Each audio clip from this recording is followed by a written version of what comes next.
नमस्कार प्रेक्षकांनो, स्टार प्रवाहावरील लग्नानंतर होईलच प्रेम या मालिकेच्या पुढील भागात एक उत्कंठवर्धक वळण पाहायला मिळणार आहे.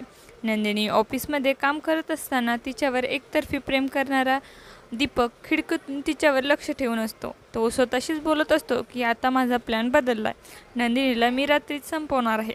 आजची रात्र आनंद निवासमधली तिची शेवटची रात्र ठरेल. या दरम्यान पार्थ जीवावर रागवतो आणि म्हणतो, कधी प्रेमाने काही बोललो तर तू लगेच भडकतोस. तुला काय झालंय? तू कोणाशीच नीट बोलत नाहीस. तुझ्यामुळे नंदिनी ही खूप कठोर झाली आहे.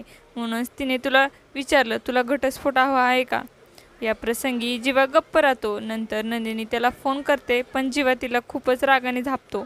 सारखे फोन का करतेस? काय जीव जातोय का तुझा? त्याच्या अशा वागण्याने नंदिनी खूप अस्वस्थ होते आणि रडू लागते. तिला घरात परत यायची इच्छा उरत नाही. रात्री अंधार पडल्यानंतर तो संशयित व्यक्ती नंदिनीच्या ऑफिसमध्ये घुसतो आणि सर्व CCTV कॅमेरे बंद करतो.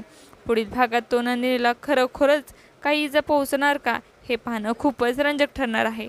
तुम्हाला जर आपला व्हिडिओ आवडला असेल तर चॅनलला लाईक, शेअर आणि सबस्क्राईब करायला विसरू नका. धन्यवाद.